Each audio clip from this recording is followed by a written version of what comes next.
Hello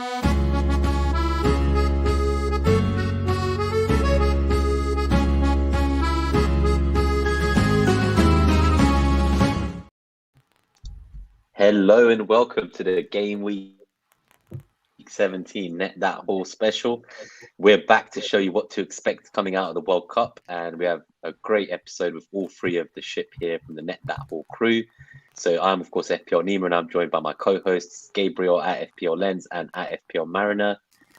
Apologies for the delay getting live, guys, but we're here, and to timestamp it, the first semi-final has just finished, and Argentina have made it through to the final. How are you guys doing? Yeah, I'm good. Yeah, I'm good, thank you. Yeah, I've just seen the football score. I'm pleased I didn't get up in the middle of the night for it. I'm actually just recovering my sleep deprivation from 3 weeks of watching too much football at 3 o'clock in the morning. But yeah, I'm fine, mate. What about you, Gabe? Are you all right? Yeah, I'm good. Your sound's gone again. What the? It's that fuzzing sound. Yeah, we'll keep going till you. It's that thing that happened before the break, actually. But just a couple shout outs in the chat. So shout out to Kevin Rose at FPL_Safa, who's tuned in, just first person in the chat before we went live. And then we got William Frick as well. Net Haul is back equals FPL is back, baby. So good to see some of the haulers in the chat tonight as well. Yeah, I mean, it sounds like we've got some issues with connectivity as usual, but I think Gabe's just sorting himself out. I think you're a little bit breaky-uppy as well, Nima, to be honest. But anyway, we'll survive. I'm sure we'll be all right. I hope so. I just saw my weak signal strength in the corner of StreamYard, so I think it's both of us. Is it? Oh, God. Well, it might just be me doing all this shit then. It might be, mate. So on that note, we can go past the philosophy and come back to that when we talk about the psychology of the World Cup, as we were saying. So I think just while the sound's being sorted, we can go to the first part of the World Cup impact. So for this episode, we wanted to make it more of a strategy special. For any podcast listeners, we're going to kind of next week do a Game Week 17 episode as well from Monday. So we're going to actually have a look at some kind of drafts. We're going to do it in a couple of different team structures, like sort of triple premium, single premium, double premium, big at the back. So we'll have more drafts next week. Today's more of like, I guess, a theoretical chat about how the kind of the players who've gone to the World Cup will return to their clubs, how those clubs are going to maybe look lining up for the first few weeks, and if there's anything we can learn from prior World Cups and what's happened to players who've come back from those. So there we go. If you're in the chat, do drop us some comments, what you're thinking. Are you going to be starting with any of the players who got knocked out in the quarterfinals? Do you think that maybe some of them won't start depending on how they were exiting from the tournament and the psychological impact from that? There's obviously some injuries. There's some players in great form as well. And then there's a comment about rest. Obviously, we know that there's a League Cup before the season starts. So things are going to be coming thick and fast once the football returns. Quick check. Yeah. Is this any good? You're still crackly a little bit, but... Still crackly? No, tiny bit. I mean, let's see how we go, shall we? So, anyway, let's crack on. So, as I said, I put this slide together, chaps. So the first thing to consider is rest, I think. Bear in mind that, I think as of the end of the round of 16, I think there was something like 61 Premier League players still in the World Cup. So that actually obviously dropped considerably when teams like England exited, thanks to the referee. But anyway, that's another point. I'm not bitter. Oh shit! There's Harry Kane's penalty just flown over Singapore. Just seen it just go past Gabe. It's funny that none of this narrative came up when you guys made the final of the European Cup because Sterling dove. So it's funny that it just comes up now that it's everybody else's fault except for England. So I'm not buying that one. Dove, is that a bird? Anyway, enough of this. We're going to talk about some rest. So obviously, like I said, 61 players made it into the quarterfinals. Obviously, it's a lot fewer now. We're going to have a look at some form. Injuries-wise, I think there's only really Gabriel Jesus who's actually the main loss to FPL. And psychology, and I'm going to bring our resident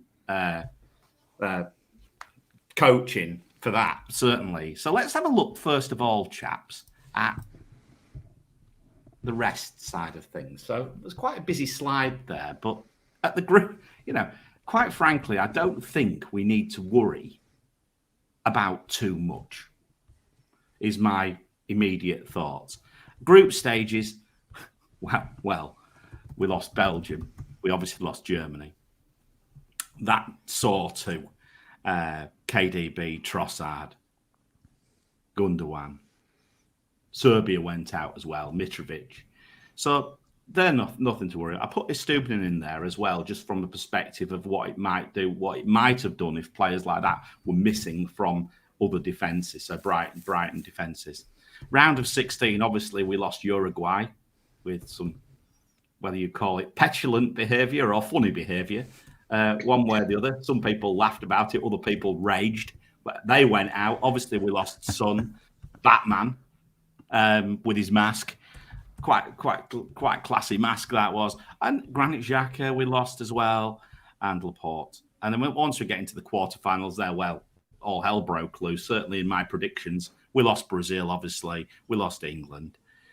We lost Portugal. So that basically cleaned out most of the assets that I think are of most interest to us for the restart. So players like Martinelli, Rashford, Saka, Foden, Kane, Bruno Fernandes coming back into people's drafts. I say Sterling probably not in many people's draft, put him on the thing anyway. Mason Mount and obviously Callum.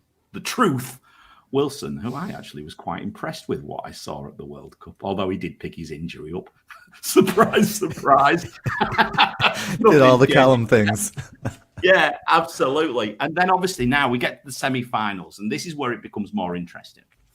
Okay, so we have 3 Spurs defensive assets in the semis or finals. Perisic, Romero, and obviously Lloris. Now, goalkeepers, I don't think we need to worry too much about, chaps. But I'll be interested to know what your thought is on what that does for other Spurs assets when we talk about 3. Not so much that Perisic probably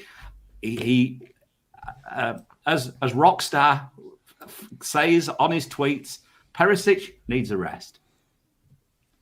Right? 97 minutes average per game over 6 games. Right? He needs a rest. Romero, 71 minutes average over 6 games. Interestingly, another player who's there as well, further down, McAllister from Brighton, the first Brighton player ever to make a World Cup final. Very Argentinian name as well. McAllister, sounds Scottish to me. But anyway, 88 minutes per game over 5 games. So I think it comes down to the fact that how long these players have been on the pitch. You'll see Saliba's there, or Saliba, as the Arsenal fans say. Has he played yet? Don't think he has. No, he's just had a cameo off the bench from the 61st minute in the 3rd group stage game. So he should be fresh, but I still think players who get to the final, it's just worth saying, semi-final even, they might as well have got to the final because they'll play the 3rd place playoff on the Saturday. So that's still... The question is, will teams like Croatia rotate players who play? That's what I was going to say. So is Perisic going to get a bit of a rest before coming back? But to me, I see Perisic is the key gap. This is probably the big impact of this. It is one player, oddly enough. It's quite incredible.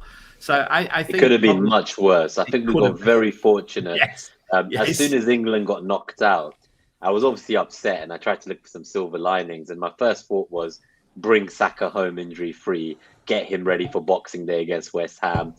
Just it's all good. I was like, you won the penalty, the first penalty for Kane. The manager cluelessly subbed you off when you were the best player for England on the night. And if you'd stayed on, they'd probably still be in the tournament. So thank God it wasn't my star boy's fault, the exit. That's my thoughts on it. Yeah, I mean, look, it's as I say, I mean, just going back to I could rant about England for a while, but I'm not going to. I'm just now in the process of just taking the piss out of ourselves now, which is always the way that English fans tend to recover. The meme of Santa being shot down by a football was the outstanding one for me. That, That was brilliant. But no, going back to this, guys, is Sessegnon an option to start with? Pretty cheap. Brentford, Villa, Brentford away, Villa at home, Palace away. I quite like that. You make it sound good when you put it like that, but I've not got I'd him love in to my see the draft, cup games. I'd love to see the cup games first because we'll have a look. Yeah. We'll have a look. But let's start the conversation. What I will say is, Conte hasn't really kind of taken to Sessegnon. I think Sessegnon has been a little bit too inconsistent. He is still young, and a lot is asked of the players in those positions. So I'm just not sure about him and how long he would actually be there. And then the other thing to think of, if we are talking about kind of the other spots in our defense, right? There's so much competition, and there are a lot of pretty affordable, nice assets right now. So it's just like tough to fit a punt like Sessegnon in, I think. I don't disagree with you. I'm just trying to play a bit of devil's advocate and trying to make a point of the sort of conclusions that you might be able to draw out of players like Perisic not being in the, being as Rockstar said, ready for a rest. Obviously, we've got Martinez as well there, and we've got Alvarez, but I left Alvarez out because he's only really a second string from the perspective of Manchester City with a fully rested Haaland. And that's the other point. And now when we talk about the next option is time off. Now, here's an interesting one. Significant assets returning who have either not played in the World Cup or regained fitness. And interesting enough there, I put Maddison in there. He hasn't played a single minute. Now, I want to know what you think about that. Are these players who have been sat in the World Cup doing nothing, are they going to be rusty? Or are they going to be ready, Gabe? I would expect them to be ready. They've been training with their sides consistently, so I'm sure they've been in contact with their teams or whatever. So I don't know. I wouldn't really expect too much rust from the players that didn't go to the World Cup. Just a quick comment on Julian Alvarez. He can play on the right side. So even with Haaland starting at the 9, I think Julian has kind of made a case to cement that right side that has been so elusive for Manchester City all season, right? Foden has played there, Mahrez has played there, Bernardo Silva has played there, and I think Julian could kind of make a case, and that would be interesting if he did play on that right side. It's interesting. I still see he needs a rest. So I think he probably needs a rest anyway. True. That's true. But no, I mean, look, point taken. So look, I'll tell you what I put on there. I put Trent on there as well because he hardly played a minute in the World Cup. So I put a couple of players who actually went along to the World Cup. So if your perspective, Gabe, is you think they'll be ready, that's fine. Match fit, interesting though. Not played any matches for X number of weeks, right? So is it 5 weeks now? When was the last game? I can't even remember when the last Premier League game was. November 17th. And 8 of the teams played on November 16th. Right. And so it's quite a long time ago. Yeah. Yeah, exactly. It is. Exactly. Yeah, I think from a match fitness point of view, I do think, I don't know what you think, Gabe, but I do think that the idea that the ones who went to the World Cup but barely played, although they'll be kind of sharp from training, I don't know how match fit they are, but say you've got people like Haaland, Salah, all the other kind of clubs with the players who didn't go, many of them flew to like warm weather camps, and some of them have already played 2 friendlies. They have a third friendly. Exactly. So those guys, like, they are going to be match fit. So the likes to say like Odegaard at Arsenal, like he's been playing in friendlies, he's been captain the side, he's been scoring winners. Like I'm quite tempted by those who didn't go and have taken a big part in almost like the pre-season style prep. I think when Arteta spoke about it, he spoke about this being a second pre-season. So I think most clubs and managers see this period as another pre-season. And as teams got knocked out the World Cup, I think they will have very quickly told them, take a few days off, get it out of your system, and come back to training as soon as you can. I think we might be expecting a lot of rest, but I have a feeling that beyond the teams that got to the semi-final, all the ones who got knocked out in the quarters, I'm expecting to see most of them back and ready to go. Like I saw Conte talking about Kane. He was like, Kane knows what he needs to do. He's going to be back like in a number of days.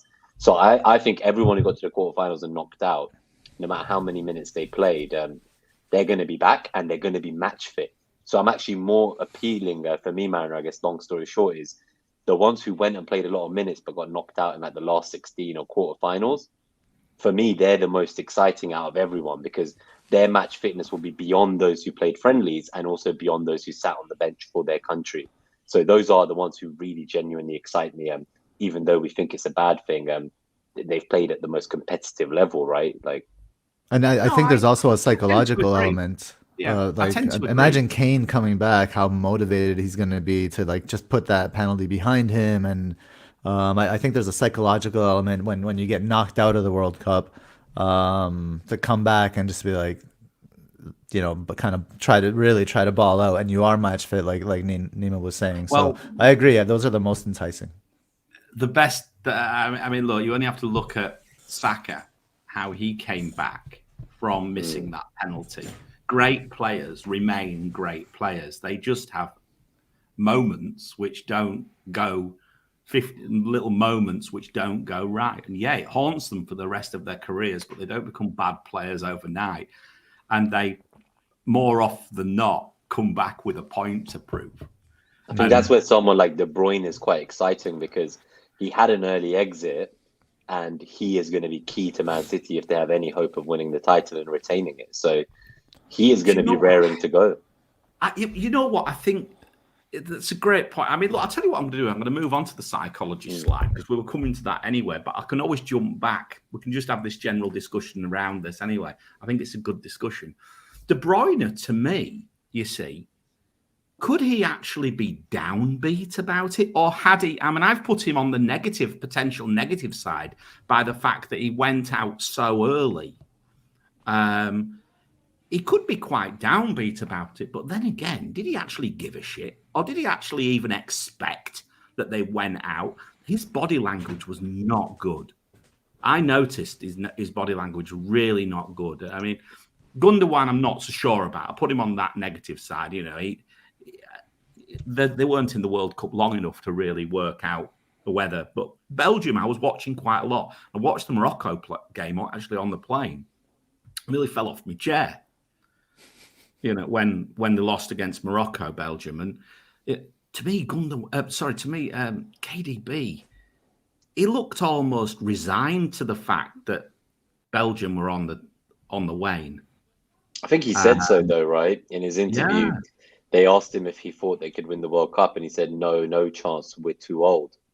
That was his literal quote. So I find that rare to see someone of that nature, of that caliber of player, in the group stages to just like be that resigned to the press. Like, even if you think it, you would think you wouldn't say it because it might give confidence to your opponents to come at you, right?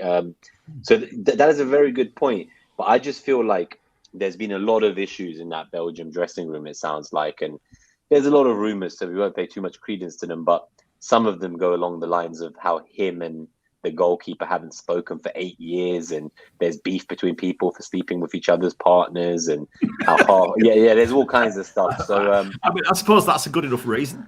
So there's all kinds of stuff going on basically. And from what I gather, and as William's saying, it's definitely a dysfunctional dressing room. Maybe not toxic, but it's dysfunctional. They even tried to put media out saying, "Oh, look, we aren't dysfunctional. We're together." Like, to address the fact people called them dysfunctional. So I think he's not going to be unhappy at City. Like, that's a place he feels truly at home. Yeah.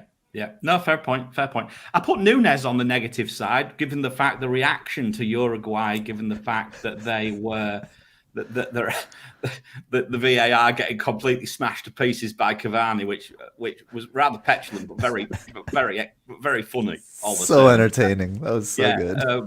But generally speaking, Uruguay, I mean, I'll let you think about it. I've maybe got a slightly different opinion to you, Gabe. I thought they made a bit of a fools of themselves, behaving the way they did as they went out. Bit petulant, to say the least. Now, if that petulance follows its way through back into his game, it could be a problem. I'm not sure it would. And he did show it at times. It already did. He was terrible. Well, right? He was a fucking donkey. Yeah. Like, Darwin Nunez showed who Darwin Nunez was. He doesn't have Salah serving him the ball or anything like that, or creating space or drawing all the attention. And I think that's more the conversation that's more relevant to FPL. Is that look, Darwin Nunez is an, let's be generous and call him an unfinished product. Yeah. And he needs like a superstar like Salah to draw attention. Somebody like Luis Diaz, who's unfortunately not healthy right now, but to make those penetrating, dribbling runs that open up space for Darwin Nunez, right? But I mean, without that, he's not a player in himself just yet. He might have the potential, but we don't. So you might get potential points in some season, but I don't think he does have the opportunity, right? And he has Salah around him, so I think he could perform for Liverpool. But I think for Uruguay, we saw that he is not enough of a player just yet to make the difference. Even for Liverpool, I don't think he won't save Liverpool. He won't get them into the top four. If they're battling for something, it won't be thanks to Darwin Nunez that they get that. No, fair point. And yes, he might. So you could counter that argument with the fact he may have a boost by the fact all of a sudden he starts getting fed beautiful balls on the training ground by Salah.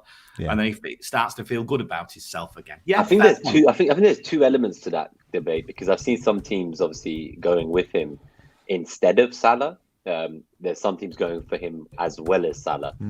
I think the ones who are going for him instead of Salah, I do wonder that they're seeing the fact that the likes of Diaz is out for 3 months. He's suffered a different injury during his rehab from the first injury.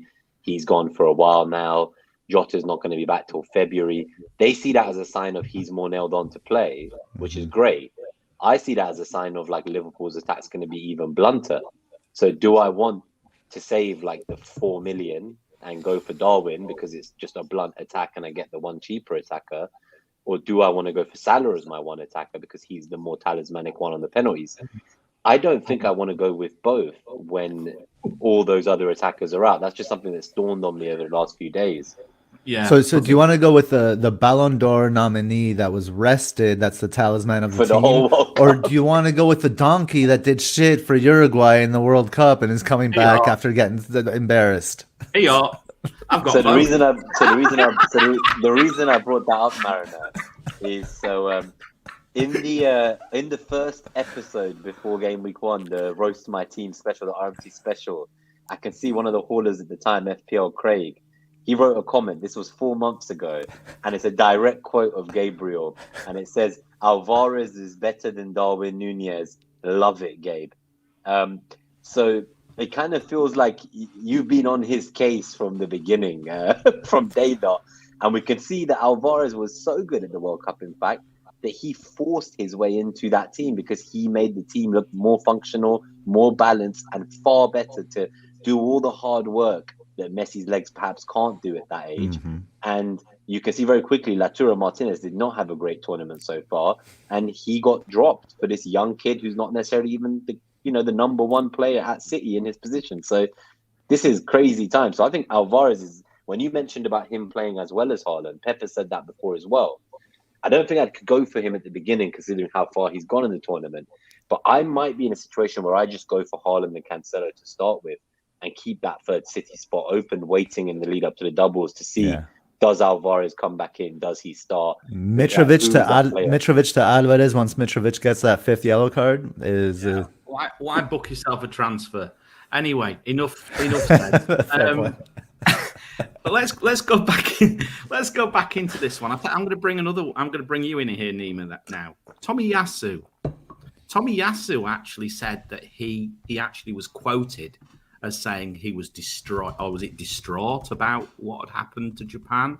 He blamed himself as well. Yeah. Now that is a player possibly who, admittedly, he said he needed some time away from the game. Yeah, he said a lot of things, but I think Xhaka gave him a call and said, "Get the fuck to Dubai." And he's gonna, because when Xhaka got knocked out, Xhaka was like, "No, that's it. We've got big things to win. We need to go. I need to go back to my team. I need to forget what happened." I think he's seen as like the captain to the players. Odegaard's like the captain of the club, but Xhaka's very much still seen by the squad as their captain's captain. So I do think that he's going to be fine. Saying that, he went into that tournament with an injury, and I think had he not been injured, he would have started more games for Japan. So they seem to be reserving him and using him when needed. He played a bit more towards the end of the tournament. He was okay. Like, it wasn't his fault they got knocked down necessarily, but he was very harsh on himself. So I do see a negative psychological impact there, and I can only hope that being with the rest of the boys and being back with them in the next couple of weeks will get his head into the right space. At the moment, though, Tierney's been playing in all the friendlies.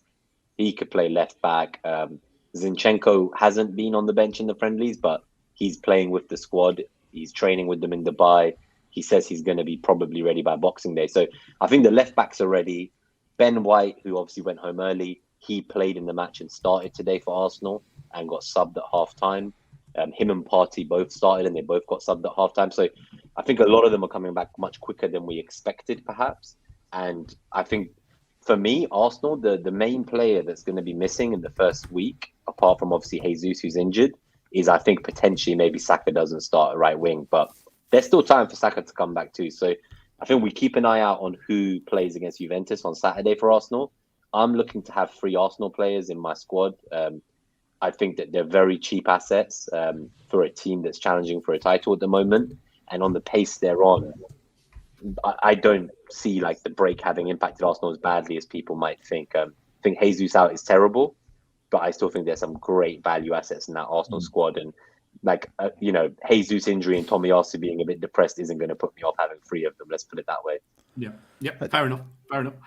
Just very quickly, Gabe, before we're going to go to the philosophy in a minute, we're going to bring that back in. But I suppose philosophy and psychology sounds as it starts with P, but anyway, it might not be the same thing. Probably isn't. But anyway, there we go.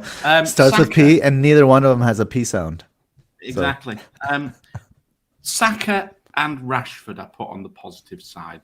Saka, for me, I was super impressed with him. I thought he looked pretty much the best player on the pitch in every game I watched of England. I didn't see him against the States, but I saw every other game. He reminded me a little bit of a little Messi, actually. Also, the way he scored, I think, which was the one where he just slid it, where he just rolled it into the net. Was it against Senegal? I think it might have been. I can't remember what he just rolled the ball into the net. He just drifted around, just rolled the ball into the net. I can't remember. Anyway, that said, he just looked incredible to me. I think he is just going to come back with even more confidence. Rashford as well. Rashford has had a pretty tough time of things in recent years. Again, showed that he is a fantastic footballer and possibly, I think, will come back just at the right time with the right attitude to run into a decent set of fixtures for Manchester United as well. So they're the 2 players to me which jump out as being on a positive. I take what you're saying, Nima, about we might not have Saka to start with. It's possible, given his age, and perhaps in need of a rest. But realistically, Saka is in. He's in your thinking. Okay. Rashford is in my thinking too, but that would probably mean me going to 5 midfielders and then dropping one of my forwards down to a Greenwood or something like that, a Jung. So question for you, Mariner, with that in mind, with that kind of like playing with that kind of structure, right? Yeah. For those managers that maybe say they're wedded to the 3 up front, which I can see there's a lot of cases to be made for that, right? It's a strong case to be made for 3 up front. And you had to choose 2 between Saka, Martinelli, and Rashford. Yeah. I feel like there's a lot of tough calls, or choose 3 between like Saka, Martinelli, Rashford, and Almiron or something like that. No, you're absolutely right. So many choices, right? It's a really tough choice in midfield, yeah. Very tough because Martinelli, I mean, is in my. I've had him. I just can't not have him. Yeah, right. That's how I feel the same way. I'm the same. I can't not have Martinelli. So it basically comes down to Saka or Rashford, and I tend to go with Saka given the fact that he's on penalties. He's on penalties. He's a better player. They have better fixtures long term, whereas Rashford has like 3 amazing ones and then a tough run. and he's 1.5 million more expensive. Yeah, I mean, what I do like, and I mean, we're talking about the team, the actual players in a bit, but for me, I reckon Martial is as exciting, if not more exciting, than Rashford. So if you fancy a bit of Manchester United midfield attack, maybe Martial is similarly priced and possibly could sit there and avoid you having to make a transfer. Well, you maybe wouldn't make a transfer, but avoid you losing Mitrovic for a game when he gets his inevitable fifth yellow in game week 18, just before the double game week, which I expect to happen. So yeah, I mean, look, that's roughly this section, guys. Gabe, I want to bring you in on the philosophy. We'll just jump back a couple of slides. We'll do it as a little break, a little intermission here. We'll take a little intermission, do a little philosophy, smash our skulls a little bit, and we need tumbleweed blowing across first for me, because although I actually quite like this philosophy. I knew you would like it. I was thinking of you. I really like this because I'm going to read it out and then I'm going Go to for let it. I love it. Right. So the philosophy of this week is from Gloria Steinem, whoever she is, never heard of her. But the truth will set you free. But first, it will piss you off. Outstanding.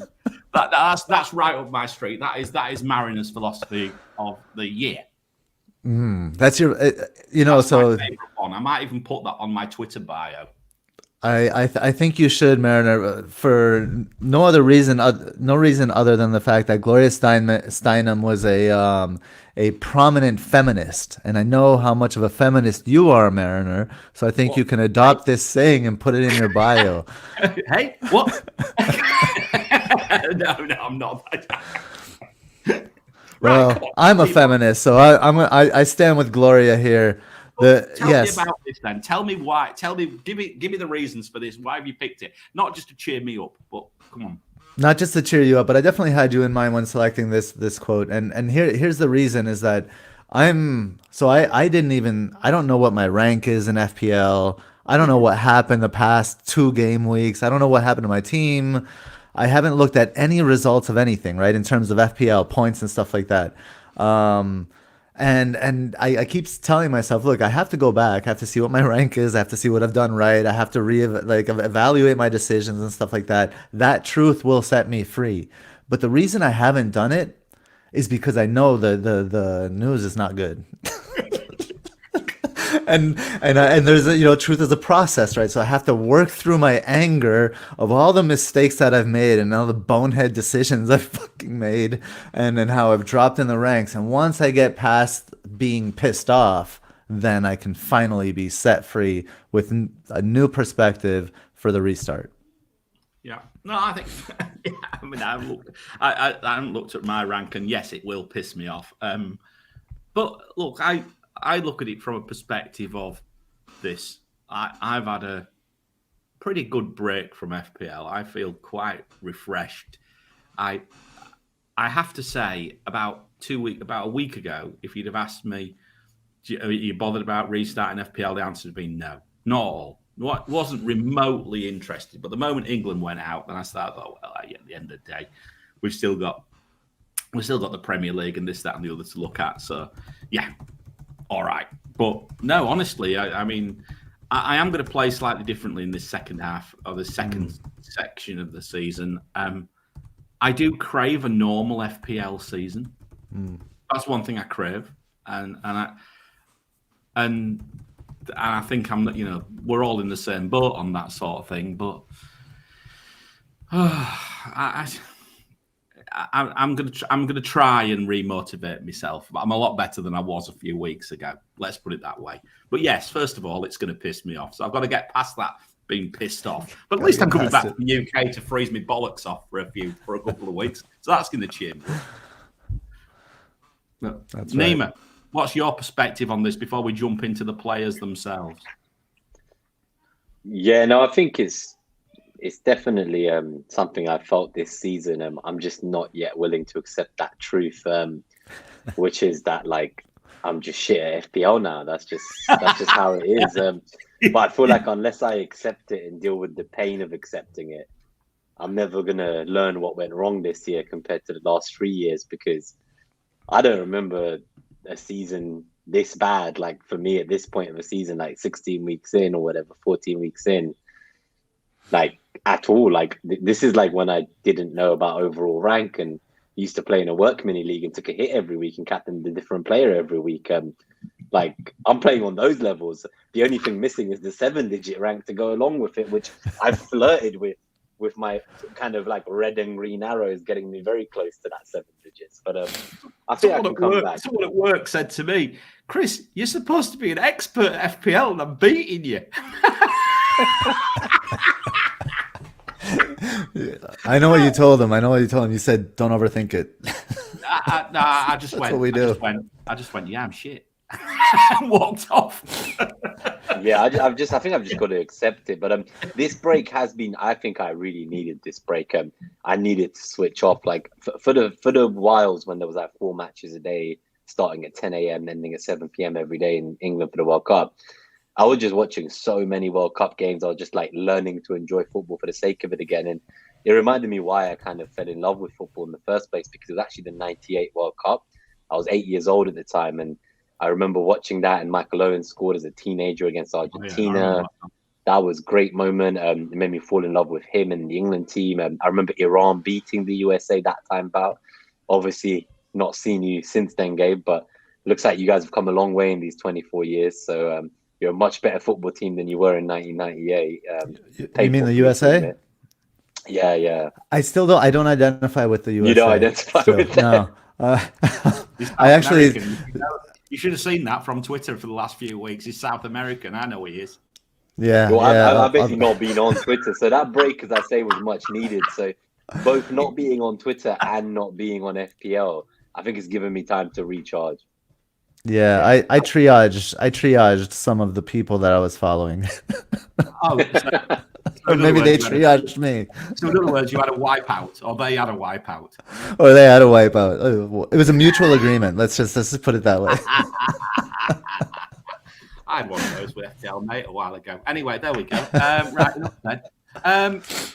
Nima, I'm going to throw this over to you. Do you want to do this bit? The schedule. So we've got Ben Krellin's wonderful fixture grid up on the screen. I've also put the Carabao Cup fixtures, which I didn't know until I looked, actually land before the Premier League restarts, which really throws a spanner in the works, possibly, for 1 or 2 players. And then, of course, we've got the FA Cup third round at the start of the new year. So, in real terms, Manchester City have got 1, 2, 3, 4, 5, 6 games between the 23rd of December and the 21st of January. 6 games, quite a lot. Yeah, that's not good, is it? So I think the key thing is, one of the reasons I'm excited for FPL to be back is specifically this ticker right here from Ben Krellin, because I feel like double game weeks and chip strategy and blank game weeks, that's what makes most of my seasons. So if those also go wrong, then I know that like the magic ain't coming back, the Midas touch is gone. But I still have hope yet. And from my perspective, I'm kind of looking at building out a team in Game Week 17 that can take advantage of the double in 19. So we can see here for the podcast listeners, Chelsea face Man City and Fulham in a double in 19. And then Fulham, obviously, they have a double as well with Leicester and Chelsea. In Game Week 20, these are like here as well at the moment, but I think these are kind of like the ones that are the Man City double with Arsenal that got cancelled as well. So you've got Man City with United and Tottenham.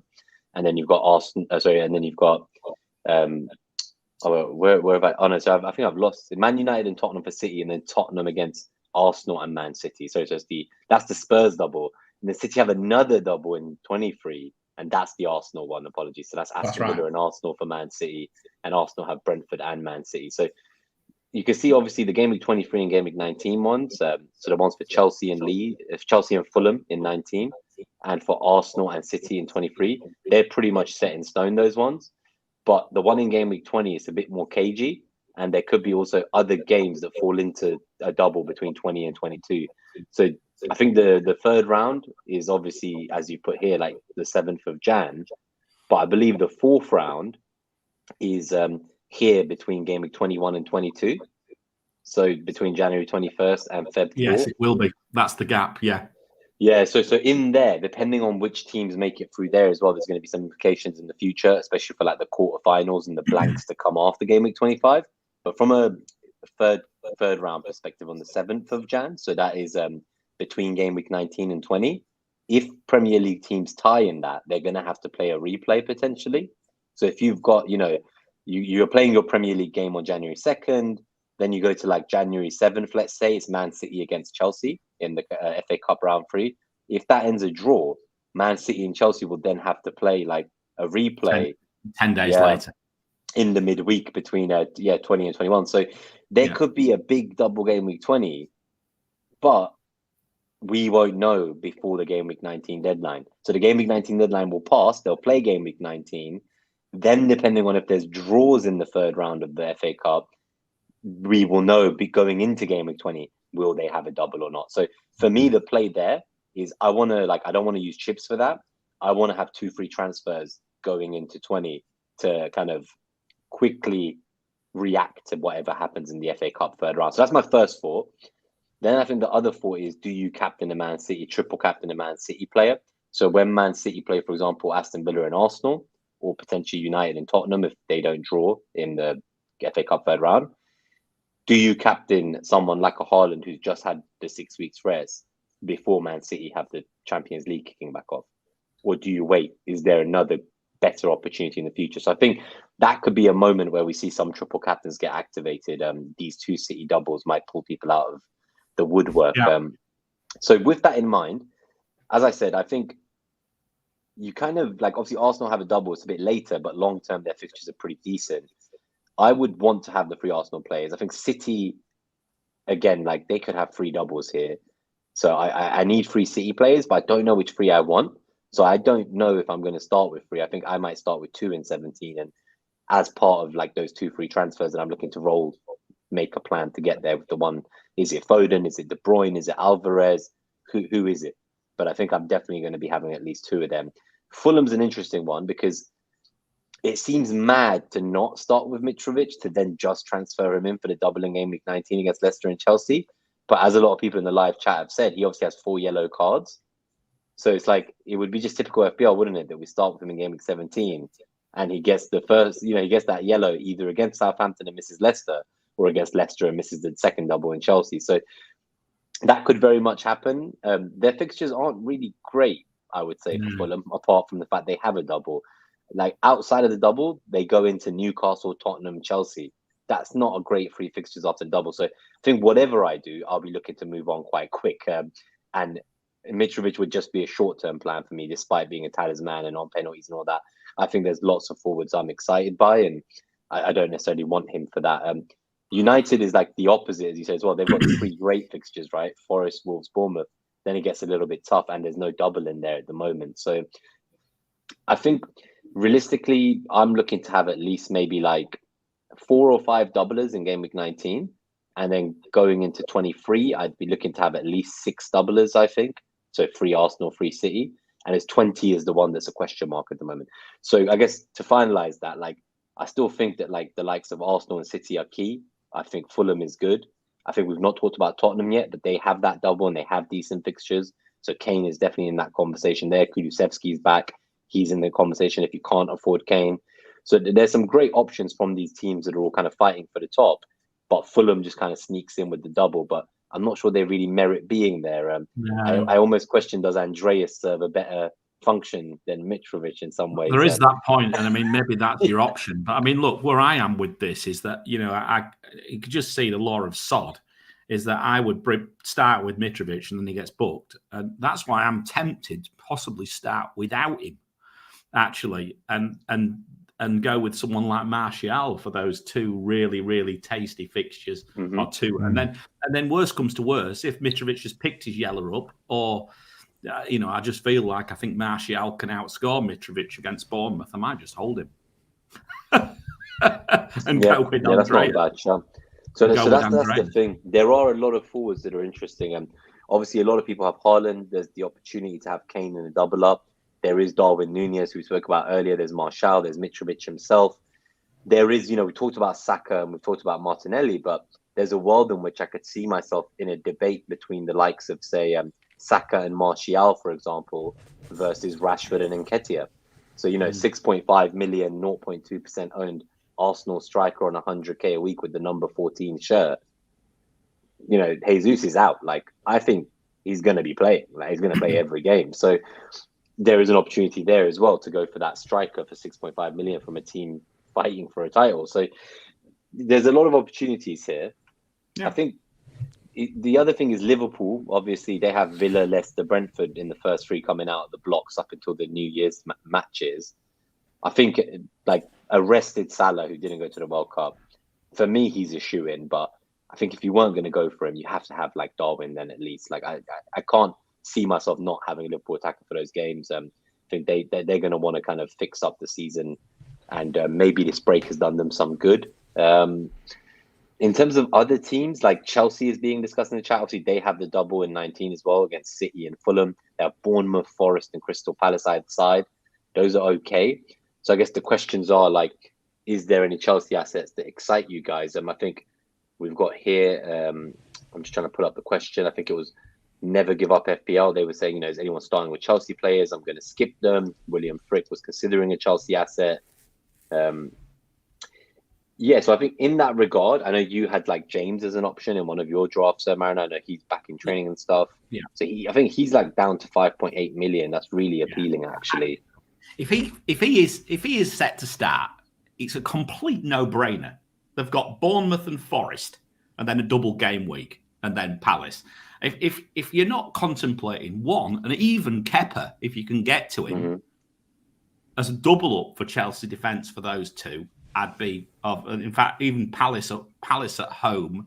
And if you look at it further out, Bournemouth, Forest, Palace, Fulham at home, at local derby, maybe not so good. Southampton at home, yeah, a couple of tough games mixed in, maybe some save points. Kepa's a decent shout. I'm not sure I can afford him. I have to do some mess-arsing around with my drafts. But look, for me, I think certainly James, just for the basis that he's got so many routes to points, and possibly Kepa. I don't think I'm bothered about anybody else.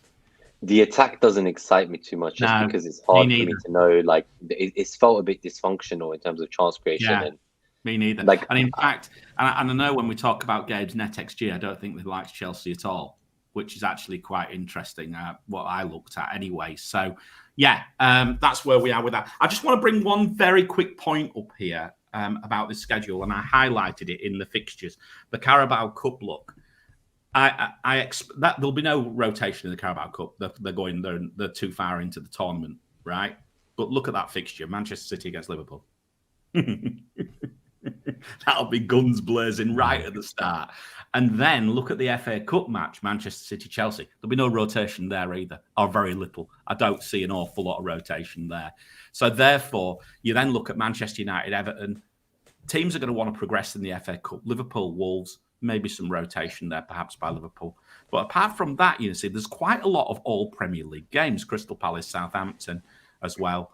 Brentford, West Ham. I'm not sure whether many teams are going to be able to rest as many players as they might normally do on the third round of the FA Cup as well. So I think that's just an interesting, just a little sidearm to it. Shall we keep going? Because I'm just a bit mindful of time. If you want to make it way through, I'm just going to respond to some of the comments in the chat while you get to the next section. Yeah. I mean, we'll obviously come back to some specific players. Yeah, we've started some questions and stuff as well. So I think we'll, at the end in the Q&A, guys, if you've put any questions we've not answered during the show, we will timestamp the Q&A and you will find your answer there as well. So anyway, just looking at the template and basically fixture difficulty, I mean, I've put the template raws back. As far as I'm concerned, it comes flying back in, really, helped by City's potential double game weeks, or certainly one, if not two, double game weeks. Liverpool back in the fray again, attack-wise. Arsenal there, Brentford, Newcastle, Brighton, Spurs, Manchester City and Chelsea in that order. Interesting, look how low Chelsea are, even with those fixtures. That was the thing which really jumped out to me. from my perspective,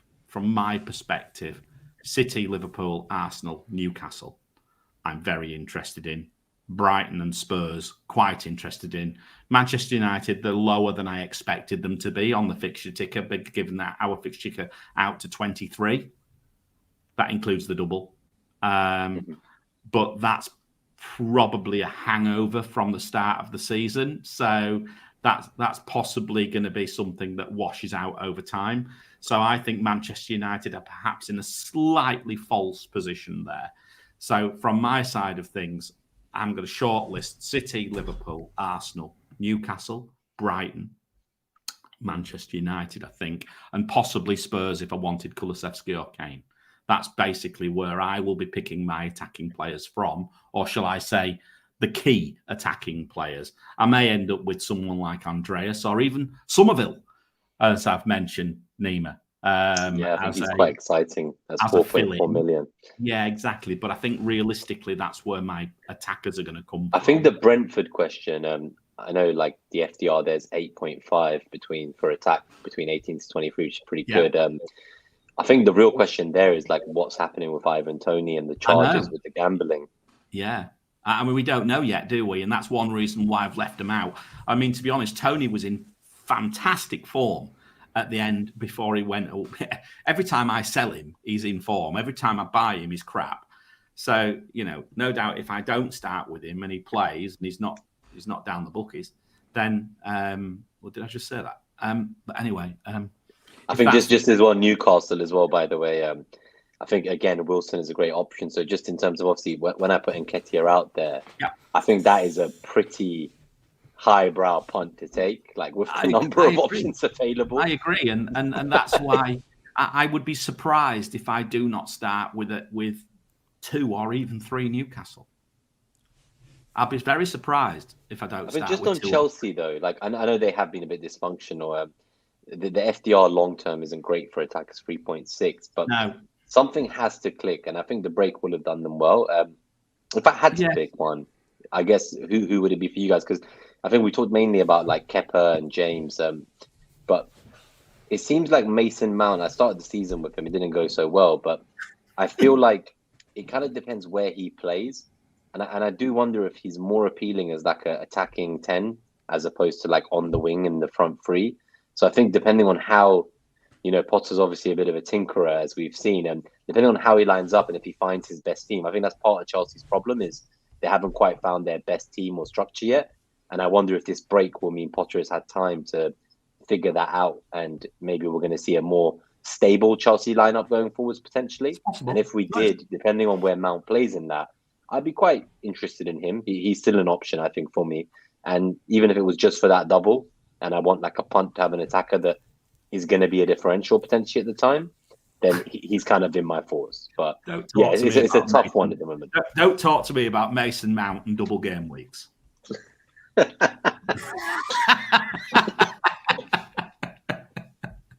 Defense-wise, Brighton right up there.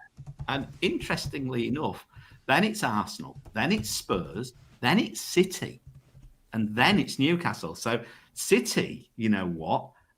Defensively, not too great. And that's very interesting because that probably is because they've obviously got they've obviously got Leeds, haven't they, away?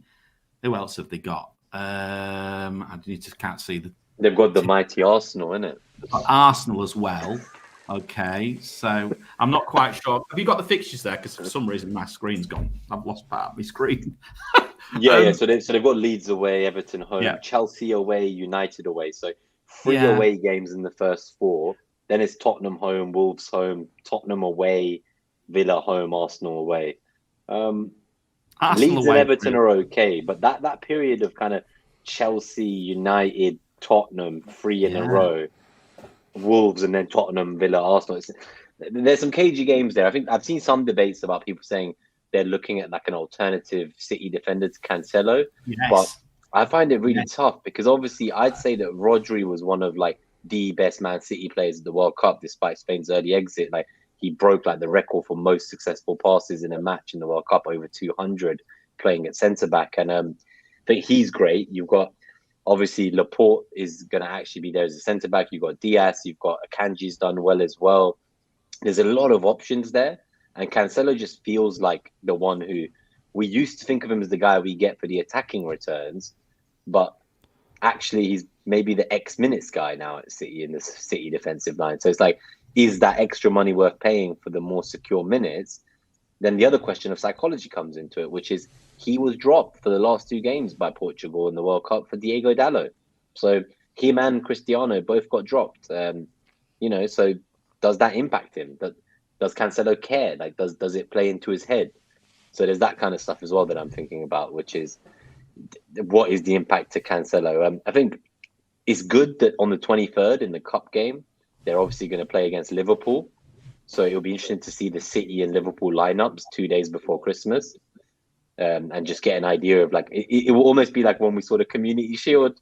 Do you remember, guys, when we watched Community Shield and everyone's like, all the FPL teams get ripped up because like Haaland doesn't do anything, Nunez scores. Suddenly people taking Haaland out of their Game Week 1 team over this game where he got 3 XG and didn't score. But so I feel like this is almost like our restart version of the Community Shield, where we're going to get teams are going to be completely torn apart on Christmas Eve based on what happens in that fixture. Yeah. It would be quite a high-risk strategy to go without Cancelo, but saying that, there's a bit of reward in there as well, isn't there? If you look at what you could do with that money, potentially. I think it depends if you want the Liverpool defenders. So I had a look and I couldn't quite afford Trent, so I had like a Cancelo, Robertson, Trippier, White, and then like a 4 million defender option. Robbo could be Trent if I don't make other downgrades elsewhere, but basically, like, if I just get rid of the Liverpool player, if someone like Trent or Robbo was James from Chelsea at 5.8 million, I don't really need the Cancelo money for anything. And that's kind of where the difficulty comes in. The most clean sheets kept in the Prem so far are by Arsenal and Newcastle with 7 clean sheets. It's not really that many. Like, the attacking fullbacks were always great value because they were getting like a clean sheet 1 every 2 games, 1 every 3 games. Teams like City and Liverpool were getting like 19 clean sheet seasons and stuff. I've not been seeing that in the Prem, and I wonder if with the World Cup in the middle, are there just going to be more leaky defenses going forward? Well, so like, the fixture difficulty suggests so. Yeah, that's what I was gonna say. look at all the red on the defensive side. I mean, look at Liverpool with from 18 to 23 with a 14 for attack and a minus 7.3 for defense. I don't think I've seen that kind of disparity ever in the FDRs.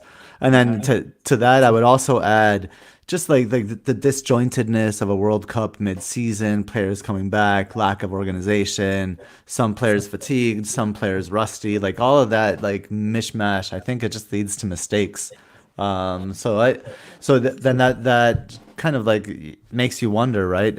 Is going for James really? And we haven't seen good defense from Chelsea, right?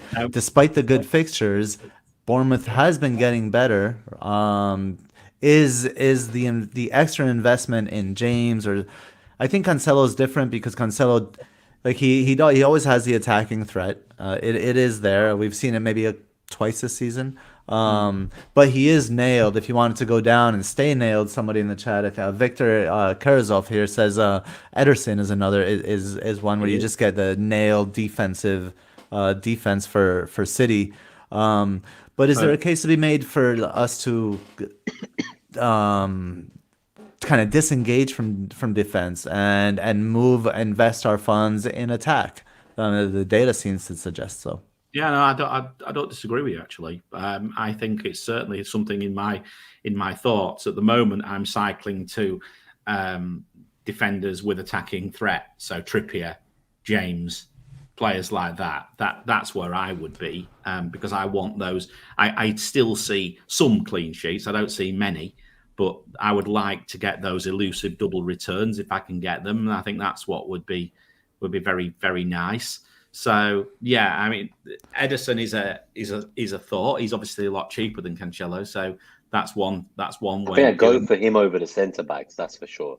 If I wasn't going to get Cancelo, definitely, I wouldn't want to be playing that minutes hokey cokey with those centre backs. It would have to be Edison for me. Yeah, no, I tend to agree with you. And as I say, I think double up is an option too. So if you can't figure out whether it's kind of Foden or De Bruyne or Alvarez you want as that third City player, instead of 2 attackers, you could have Cancelo, Edison, and then Haaland. So that is also an option. I think that's a fair option, and it would be very differential. Yeah, it is very differential. I'm not so sure on that. Looking at that fixture difficulty adjustment, I was playing with a draft where like going cheap at the back, but not entirely cheap. So like Trippier and Cancelo were kind of the staples, and then that third spot would rotate between Hugo Bueno from Wolves, Patterson from Everton, and I had a Perot from Southampton. Yeah. So one thing I'll say about Perot in his last 6 matches, right? He's had 8, 11, 2, 2, 6, 1 points. Extremely attacking. He really gets up that left-hand side really nicely, and he can both serve the ball and shoot as well. So it's an interesting shout at 4.4 million. Yeah, finally the Football Content Awards, and I think that's the first time I've ever mentioned Perot. I think it's nice to see a Southampton player make it into the list that isn't bloody Ward-Prowse. No, I agree with you. No, it's an interesting one. It's interesting. Very quickly, guys, I'm really mindful of time. Arsenal, Brighton, Spurs, we've already spoke about. City defence, we have Newcastle. Botman, second option, possibly double up with Trippier is something that's jumped out at me. We'll talk about the individual players. We'll skip through. We'll skip through the individual players towards. Yeah, I think the individual players we can have a quick look at, but we'll do the drafts next week, as we said, for anyone who wasn't at the start of the show. So. But from my perspective, I've been burnt by this Newcastle double up in defence now for potentially weeks, only owning Trippier, and it does worry me a bit. Now, I've seen 1 or 2 people offloading Pope. Never Give Up FPL said has Pope, but he's leaving his team. Interesting. I'd like to know why. Because Newcastle's defence is still pretty strong when it comes to the fixture difficulty. I just think that for me, maybe Botman is just that little bit cheaper and, fits the bill quite nicely. I appreciate, Gabe, you went for Bueno, and that actually enables me to do more with my team as well. 3.9 million. Exactly. So he probably works. So I do get a little bit worried about not having that double Newcastle defence, if I'm honest with you. If I was to go for 3 Newcastle, there was a question earlier on. It would be Almiron, it would be Trippier, and it would be Botman. From Victor, for which 3 Newcastle. I think Almiron and Trippier are staples for most people who are going to be going for a double. Yeah. I'm not sure I'm going to have triple Newcastle. I don't think I'm going to have double defense from any team in the foreseeable future. That's my main thinking. Is and if you were playing it on the basis, and if you were playing it on the basis of fixture difficulty, Neem, I'd agree with you completely. I'm looking at it from a fear factor of losing so many bloody points every time Newcastle. The only time I ever generated any points from Newcastle was when I think Trippier got a return, then got subbed. And that was it. Yeah, before the clean sheet got wiped. Before the clean sheet got wiped out. So, it was a real problem for me. That was that. We'll quickly look at zonals. We'll just put that up onto the screen as well. And we'll whiz through. I hope there's some gems here. I want to see if there's any random players no one's thought of. Well, Manchester City centre and left. West Ham left. So, who we got? So, Haaland, Foden. Who else would play out on that left side for City? West Ham left, so I suppose you've got Cresswell again, who keeps popping up in people's conversations, and probably someone like Ben Rama. Fulham, the wings supporting probably Mitrovic, I think, there. Although 1 or 2 of the Fulham midfielders are actually fairly high up on my algorithm. Players like Willian and players like that. Decordova-Reid. They're surprisingly high up, as is Andreas. Liverpool, left, centre and right. Diaz is out, Yotta's out, so you're basically stuck with Firmino, Darwin and Salah. I ended up with Firmino at the end of the last session of FPL. I think they have to call them sessions almost. And Yeah, for a minute, I thought I was doing really well until all the other returns started flying in, and then I ended up crashing down the ranks again. So, as I say, for me, I'm quite tempted to actually go Darwin and Salah to try and find a combination. You know me, I like my combinations. Did it last year with Smith Rowe and Saka. So, quite like that. And then, obviously, Brighton, left and centre, well, that possibly plays into Trossard's. Well, it does play into Trossard's favour. And I'd be very interested to know, basically, McAllister, our Argentinian Scotsman, whoever he is, he's on penalties normally. So if he's in need of a rest, who's going to take the penalties for Brighton? I'd be quite interested to know that as well for a couple of weeks. So that's basically where it is. I mean, if you're looking at, is there anything which leaps off the page at you for any others? Spurs wings look okay. Southampton left, is that Perot? Gabe? Yes. Yeah, that's Perot. So Southampton left, so there's Perot sat there. Well, one thing I will say, it's interesting. Best zonal matchup of the game week 17 is Harry Kane. Yes. However, that flips hard when you go 18 to 23. The central matchup becomes worse. Yeah, it does, but it depends, and again, it's really dependent on how you read those matchups when the wings are created, strong, because the chances is coming from there. Yes. Right. So the chance comes from there. So where's the finish going to be from? And so when do you want Kane? When the matchup is good in the center, or when the matchups are good on the wings, right? Exactly.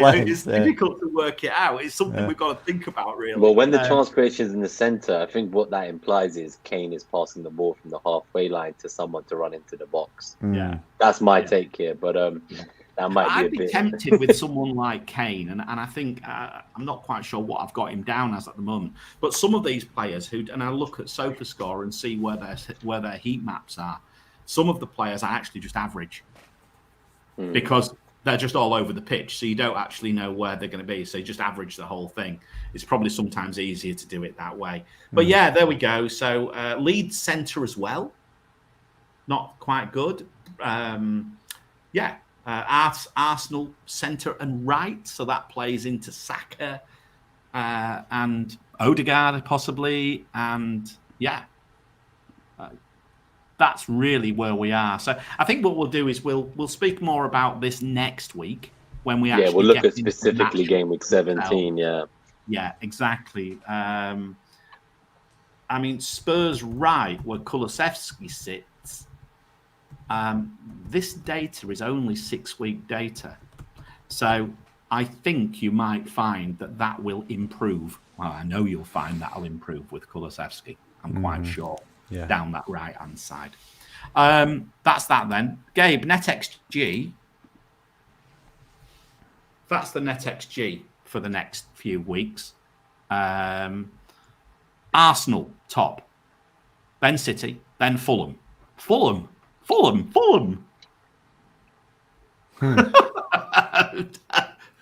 Unless it's broken. Right? I don't think it's broken. I took your data. No, the doubles are very powerful. We just end up captaining the wrong player every season, like that's right. And that's Dennis. Right. So you're suggesting if you were using Gabe's NetxG, if that's your bag, then you'd be suggesting Arsenal, Manchester City, Fulham, Leeds, Liverpool, Newcastle. Notice Spurs are not on it. Leicester and then Bournemouth. Bournemouth? Is he pissed?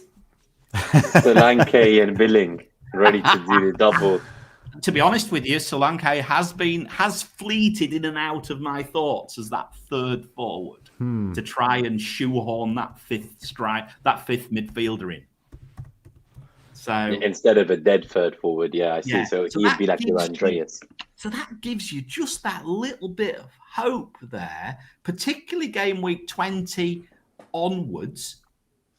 He's got 3 or 4. He's got a couple of decent fixtures by the looks of things. Who are they playing in 20, Gabe? 20 and 22. I can't see from Bournemouth have 8 goals in the last 3 games. Yeah. So they're doing stuff. You're asking, what are you asking me? Sorry. Bournemouth have got some pretty decent fixtures coming up, I think.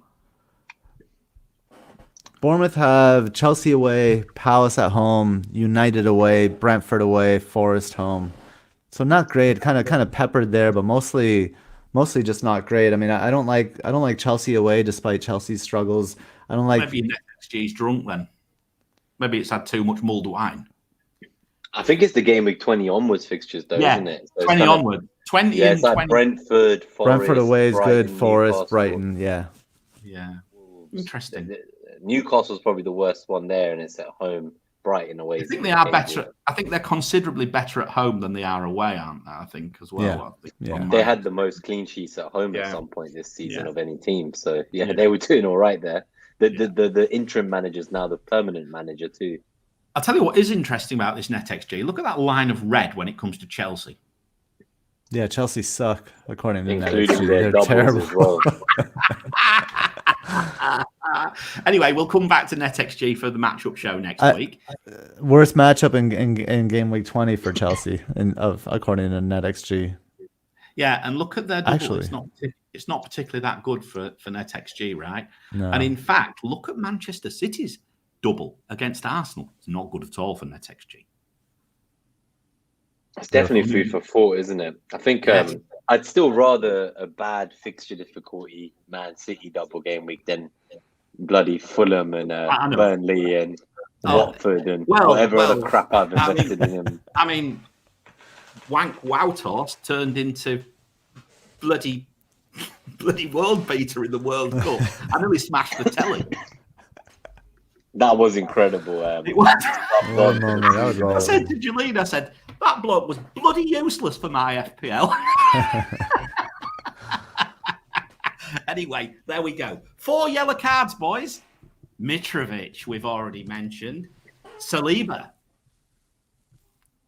McAllister, our Argentinian Scotsman. And Bailey are the 4 of interest to us, probably. The reason I put McAllister in there is on penalties. He's actually just doing bits. You said Neymar is more in the other game. He gets a lot of points and things like Sky. Yeah. Even in the World Cup Fantasy, he's been in my team quite a lot. He gets a lot of points. Like he's got his baseline bonus tiers are pretty good, I'm assuming, in FPL. It doesn't translate to points in the same way as it would in the other games. But in the other games, he's getting passing tiers. He's getting shooting tiers. He's getting tackling tiers. He's getting them all. So he's like an all-action blockbuster player for Brighton. And I think actually, I don't know how much cheaper he is than Trossard, but he's quite cheap. Yeah, he's pretty cheap, isn't he? Yeah. So I'm thinking he's quite an interesting one if you can't afford, Trossard, or let's say someone like Almiron gets injured.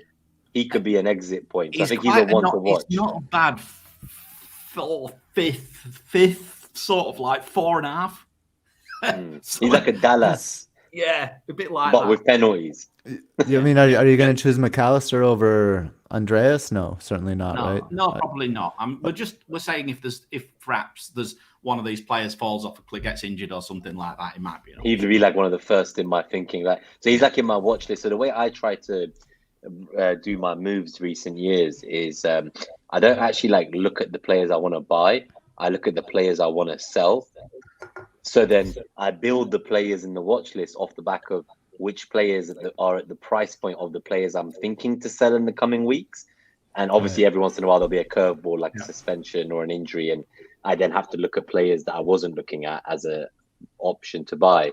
But generally he's someone who's there and he's first in my list of that price point of midfielders should I need to go there. But I'm never going to sell someone to get to him unless I had to, kind of thing.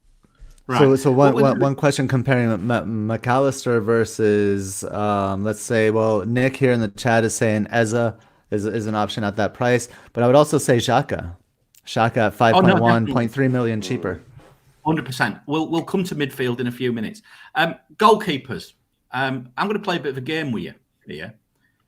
Who do you like the most? Who's your, if you were to shortlist choices of goalkeepers right now, who would you go for? Give us 3, Nima. and then who you're possibly with at the moment? I think for me, it's got to Kepa's got to be in that conversation so long as he's fit and ready to go. I just want to understand what's happening there with him and Mendy, but I think Kepa's there. Ward is 100% there. I think for me, like even if he's not going to be your first choice goalkeeper, I can't. If you got Iverson on a wild card in game week 8 or 9 and sold Ward, and you're too proud to now buy Ward back, and you're still going to go with Iverson just to save 0.1. There's no helping you guys. Yeah, like, there's no helping you. You're talking to the wrong man here. So so I think Ward and Kepa are my first two, and Pope has to be in there. I think, despite the price. 4.5 is slim pickings, though. There is an argument for the double Leicester goalkeepers to go down that rodeo again. I'm actually on that right now. That is an option. I think having both is very cheap and affordable. I don't think we'll get that again in an FPL season in the future of two starting keepers like that. Yeah, and this is the reason why I'm sort of like doing it this way rather than just putting the slide up on the screen and showing who they are. Gabe, you mentioned Edison. He's obviously in your shortlist. Who else is in your shortlist? Yeah, so so let's just set Ward aside because Ward is the obvious second choice, right? Yeah. Or bench. So I'm looking at Ederson, Kepa, and Ramsdale as my three options. Edison, Kepa, and Ramsdale. Yes. Okay. You are closer to the algorithm because the algorithm suggests Ramsdale, then it suggests Pope, and then it suggests Edison. And the algorithm's based on the minutes, the form, the bonus points, the fixture difficulty, and the expected points. What happens to Kepa if his minutes go up? He goes up just underneath Sanchez. Okay. But he's just that bit cheaper, isn't he? So yeah, he's 4.4. Is he 4.4? Why did it come down as 4.3 on my? Maybe it's pulled it from the wrong number. Maybe it is 4.4. It could be me. It's probably. I don't know whether he's gone up. I don't think he should have. Oh anyway, no, he's 5.5. Who? Kepa. Kepa's not 5.5. He is. I think he's quite expensive. He's 5.5. I don't know about 5. 4.5. Sorry, 4.5. 4.5. I was talking about Pope. Sorry, I was talking about Pope. I must be pissed. Anyway, look. In any case, no problem. So.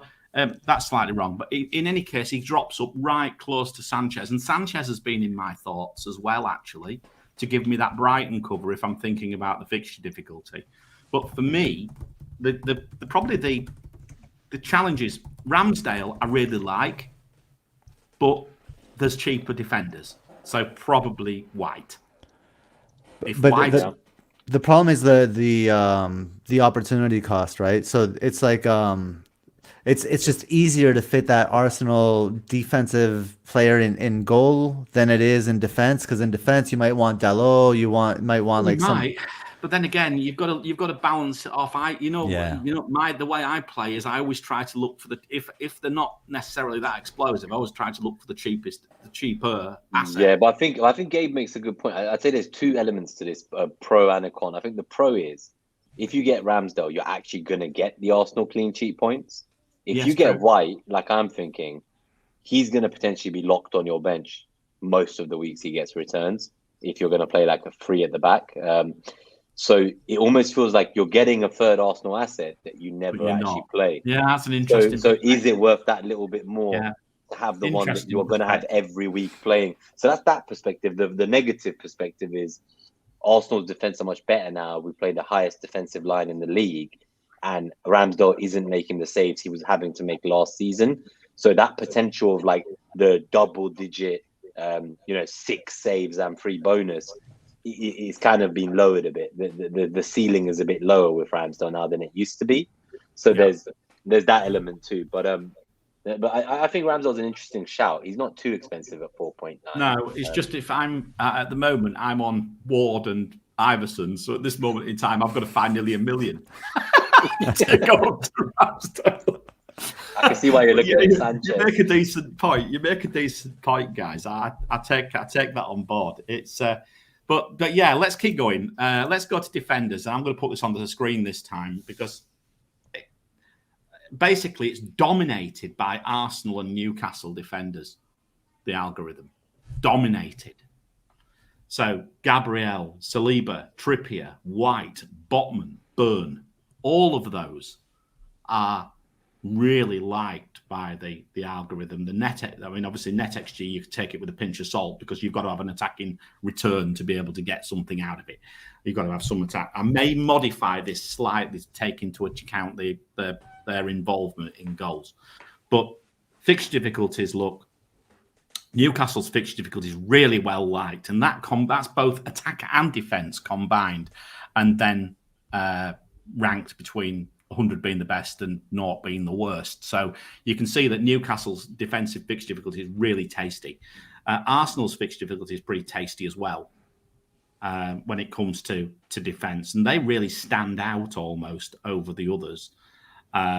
So from my side, I'm not at all surprised to see this. And that is why, if I was to double up on a team, because I want 2 Arsenal attackers, it would be Newcastle in defence. That's where I am. That's why I'm going with that. Obviously, I've combined the whole lot. You can see that players like Cancelo, form was awful. That would probably... If that changes, he jumps right up. If you look at Cancelo's NetxG, it's the best. Manchester City's NetxG is the best going forward. Zonals is very good. Expected points is very good. It's just his form. That's the only thing which holds him back there. And then you go a little bit further down and look at Liverpool. Van Dijk, Robertson and Trent. Bright red fixture difficulty. They are awful. And at the moment, their defence is awful. No two ways about it. Ranked, 10. Very low indeed. And that's pulling them massively down. I'm not sure, I'm genuinely not sure where these expected points are coming from, short of attacking returns. And if that's the case, Trent is over Robbo, if you're talking about attacking returns. For me. But yeah, that's defence. I'm not sure where you guys are. I quite like a little Manchester United punt, I've got to be honest. I've got something, the little devil in me talks about thinking about Luke Shaw, who was I think for me, the thing is, Dalot apparently picked up a bit of an injury. We're waiting to hear more at the end of the last game for Portugal. So I'm keen to find out more information about that. And obviously, Lisandro Martinez is now going to the final. So, that's 2 out of the back 4 kind of out. And sure, maybe psychologically, I don't know how he took that being knocked out. So there's a few elements of that back line that don't seem too secure to me. I think if I had to pick, I'd actually go for Dalot over Shaw. But they're pretty much both 4.8 million. So I think it's a coin flip between them, really. I just think that Wan-Bissaka's terrible, and I don't see a world in which he would ever start ahead of Dalot going forward. So, Gabe, your boys made it in here. Perot from Southampton at 4.4 million. He's snuck straight in. To get Perot in there, it's I guess there are 2 Southampton players that made it in this top, whatever it is, 15 or 20. Let's see what's standing out from Perot here. I guess is his form, right? Because we were talking about his last 6. Yeah, I think he has returns in 4 of the last 6, something like that. So his form is standing out. And then I think it's just Southampton has gone through a little bit of a change, and they're attacking more from that left side, whereas earlier on in the year it was a little bit more from the right. That's where JWP is he operates in that right side in the right half space, and Kyle Walker-Peters also bombing up that wing as well, but I think it's shifted towards Perot.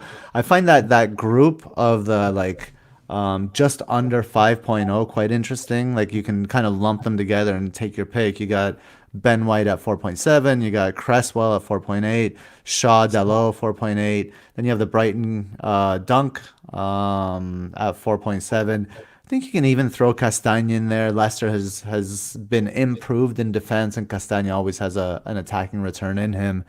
That's an interesting little group. I think I would only have one from that bracket, though. Yeah. I mean, Gabriel tops the metric, Nima. Is he worth the extra? So I had him all season. When the final price changes happened after game week 16, that one day after, I actually moved him to Ben White just to catch the price right. So I got Ben White at 4.6. There is a world in which, if let's say that was my third defender and I was going to play them every week, I could see myself going back to Gabriel. I just really like his goal threat, to be perfectly honest with you. Like, I think last season he had 5 goals, the most of a centre back in the Premier League. He's already got, I think, 2 goals maybe this season. He's definitely like one of the key targets for every single corner and set piece going into the box. He's an aggressive warrior. He's very hot-headed and he does love to score a goal. So I definitely think it's more exciting. I would have previously said Ben White isn't very attacking, but my perception has changed a bit because he's not just been playing that inverted fullback role anymore. Like, I do actually see him building up a chemistry with Saka, and like he's actually making overlapping runs. He's helping create space when we shift from the right flank to the left flank and back when we're trying to get into the box. That's how Partey's goal happened against Tottenham in the North London derby. It was kind of like Saka and White interplaying and then playing in Partey on the edge of the box to shoot. And there was almost a mirror copy of that goal a few weeks later. I don't think what Ben White doesn't have is he doesn't have the goal scoring element. So I think the other thing to look at is, out of all the defenders in the Premier League, he was the most subbed this season so far. And part of me was thinking that was because he's the physical demands of a new role and having to play fullback instead of centre back. He's been like missing like training the day after matches. He's getting extra treatment from the club. They're looking after him. So I do think we've maybe not seen the best of him yet in the right back role because he's been learning to play it and his body's been adapting to it. But now that I'm starting to see those overlapping runs, I'm like, he could get those odd few assists and he's cheaper. But if that 0.3, 0.4, 0.5, whatever it is, depending on when you bought them, isn't much, then, if you got, let's say, Gabriel at 5 mil, Ben White's now 4.7. I don't know if I downgrade for 0.3. I think it depends on how big that gap is for you. For 0.3, I just really like the goal threat of Gabriel because that goal threat for me, like, an assist is worth 3 points from any player in any position on the pitch, right? A goal is worth a lot. A goal is 2 assists. So if Gabriel gets another 5 goal season, and not just that, that's 10 assists. And not just White that, isn't getting 10 assists. Yeah, and not just that. And again, I come back to combinations. Who's going to deliver, Martinelli or Saka? Who else? Zinchenko. You can split the difference and go Zinchenko, who should be on set pieces. Sometimes you don't know who's going to be on the end of the ball, like who's going to head it in, but the guy that's serving the ball in can be more guaranteed to points, even if when they do get the points, it's less points. So I think Zinchenko should be at least a consideration. I think he's just not here because of the minutes, I suppose. And it's the same for the likes of Reece James, right? Because I'd say, that's why he's not here, right? Yeah. That's why the players who have been injured are not there because we're pulling data from quite a recent, I think it's the last 6 game weeks. I think one thing I would say about Zinchenko that worries me, Gabe, is he actually had a lot of injuries at Man City, and people made the assumption that he was like a bench player. But whenever he was fit, he played for Pep. He played in the semi-final of the Champions League against Madrid. He played in those last Premier League games when Liverpool were chasing him for the title last year. And it's the same with Arsenal. When he's been fit, even if he's had 1 training session or 0, he starts. So like he played the North London derby with not having played a game for like a month. Then he was injured, didn't play for a whole month, and then played like the next big game against Chelsea. And then again, he was out for a month. So it's like something worries me about his recurring muscle injuries there and his availability. It's like we went to bring in a guy to supplement Tierney, who's always injured. And between the two of them, we have almost 1 player in terms of availability. Not even 1. Like not even the fact that Tommy Yarsu's had to play there at left back when he's a right back. That's kind of the part that worries me about Zinchenko. But otherwise, he changes the game for us. He honestly, like the control he gives us, the zones he plays in, he's incredible. But yeah, I just think it worries me too much, his availability. I don't know if I can hack that like week in, week out, waiting for his fitness test. Like it would be Gabriel for me. If I'm thinking about it from returns, it would be Gabriel each and every day for me. And if I can afford him, I will have him. The issue is can I afford him? Can I get to him with the other players that I want? Perhaps Botman down to Bueno would allow that. So that's the sort of thing. Do I want White or Gabriel? Because if that's the case, the sacrifice is probably Botman down. But at the end of the night, you say, Nima, if it's no good having Ben White if he's third on your if you literally never play him, it's a great point. At least if I had Gabriel, I would not be benching my five. No, he starts. No, he 100% starts. You would go with the gamble. I might even have a 4. I might even go. That's where the thing I told you about would come in. Maybe a freemium in a 4-4-2. Yeah. So that would be where. I think we were talking, me and Mariner, Gabe, and we were talking about the likes of Andreas and Somerville as the 4th and 5th mid. And they rotate which one starts, but there's always a 4th mid and it's always one of those two. Then you have a dead third striker, and that gets you like a Haaland, Kane, Salah, or like KDB, Salah, Haaland. And the way you fund it is by having like a Ben White as your 4th defender who plays every week. So there are opportunities there, but the team looked a bit imbalanced because basically... I guess 2 of your starting 11 every week are like Ben White and 1 of Andreas or Somerville. So it causes a bit of a nuisance, that's for sure. But I think it's interesting. So Marin, I don't know if you saw it, but obviously we talked about the defenders. We have some starred questions we want to get through from the chat. I think we've taken the executive decision, which I don't know if you've seen yet or read, that we'll keep the mids and forwards. Yeah, we voted. So we've taken the 66% vote majority that the midfielders and forwards will be discussed in next Monday's episode because they're even more exciting. Help yourself. I might not be there. So I might be out stuffing my face with turkey in central London if there's no train strike. So hopefully not. But yeah, so I guess just for the listeners, obviously we're an hour and 30 in for the timestamp as well. I think we'll do the Q&A now. We'll answer any questions we missed as we went through the show, give a couple shout outs. And then we'll get out of here. And then next week on Monday, we're thinking around 8 p.m. potentially UK time, so a bit earlier. We're going to actually go through the midfielders and forwards on the algorithms, which we've missed today, as well as some draft teams for Game Week 17 based on different team structures and price points that everyone has. And obviously the captaincy metric and the matchups will play a big part in that episode. So it'll be more of a typical show than this one, which was more strategic and kind of coming out of the World Cup, thinking about the impacts of that. So do you want to just start with, if we go to the top of the star questions, why don't we start with Kevin Rose, one of our callers? He obviously got this question in early on. He said, what do you think about starting with Wilson and then moving to Mitrovic later for his double game week? I guess this one could be one for you, Mariner, because it's similar to your plan of maybe starting with Martial and then moving to Mitrovic. Well, I mean, I'm just looking at the various fixtures, but the various matchups. But to be honest with you, Newcastle's attacking matchups are not too bad. But if you're looking at moving away from them it'll be for 19, won't it? The first match, I'm not quite sure who the first fixture is for Newcastle, but the game week 18 is looking pretty good. Is he going to come back fighting fit, or is he the sort of player who might have a little bit of a slower return, given that he is a bit glass-legged? He picked up a knock, didn't he, in the England camp? That worries me a bit. Those fixtures are not great, by the way. Those fixtures are not great, Mariner. They're Leicester away and Leeds home. And Leeds home is a good fixture. I would go as far as saying that's a good fixture. That one is, but Leicester away, I'm not so sure. No. I mean, look, Newcastle are a different. They are. We've got to think of them as a European level team. Yeah. Yes, they are, and I think, to me, Leicester have improved. But can Newcastle get something there? Yes, they can. If he was playing, could it be Callum Wilson? Absolutely, it could.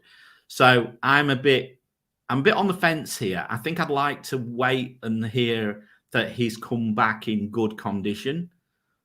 Because if there's remotest of doubts about him, I wouldn't go anywhere near him, because he is the sort of player who might take a while to come back from this.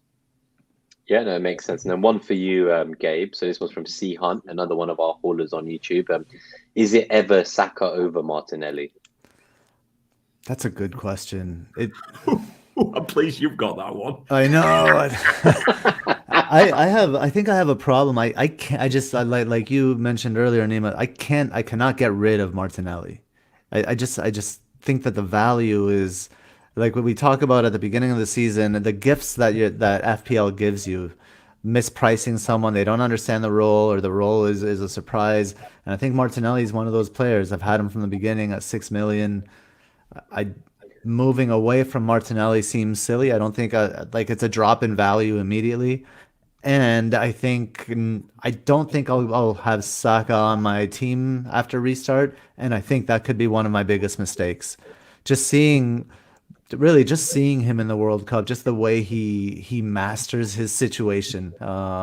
Any situation he's in, he's so young, and he is the master of that situation. I thought he was a talisman of England in that last game. I think he'll return and just kind of grow from that. So I'm scared not to have Saka, but I have to say Martinelli. Yeah, I think just to add some Arsenal perspective there as well. So your boy Perot actually gave an interview about the wingers he's played against in the Premier League, and what he had to say about Saka is, I often had to play him one-on-one. He is quite unpredictable in a good way because he has an excellent left foot, a rather good right foot. Sometimes you have to do two-man holds on him. He is fast, very lively, but also knows how to finish actions, as he showed in the World Cup.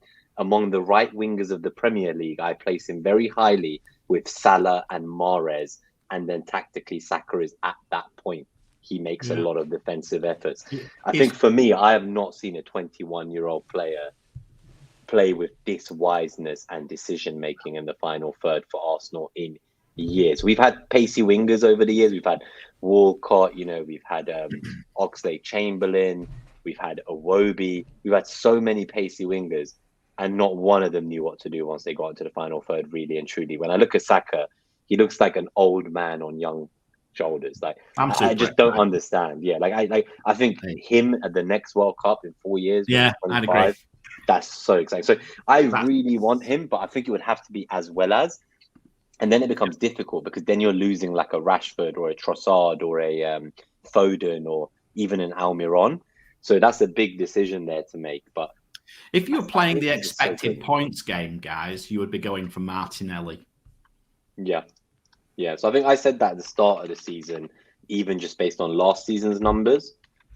This season, Saka started a bit slower for the first few games. We were attacking through the left flank more. But now the way I look at it is he is the creative hub of the team. So when you watch us play at the stadium, the whole game plan is basically trying to get the ball to Saka when he's isolated on the wing on his own.